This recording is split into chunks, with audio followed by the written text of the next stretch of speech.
doldum. Karşında bu gece zor durdum. İhanetini doldurdum. Kaderimi tüm gece sarhoştum.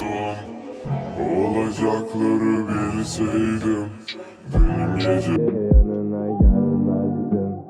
Sordum sana bu düzelmez mi? Aşk bize bir şans vermez mi? Dizlerimde derman hiç yok. Yarıda bırakacak mecalim yok.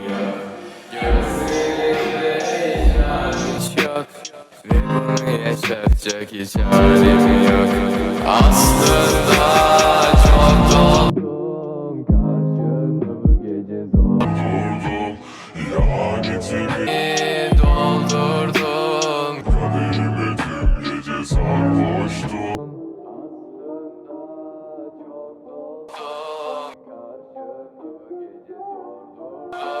İhanetini doldurdum. Kaderime tüm gece sarhoştum.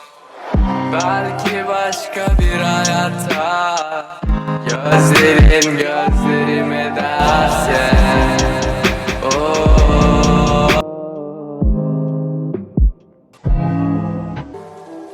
ve seni belki unutmuşsam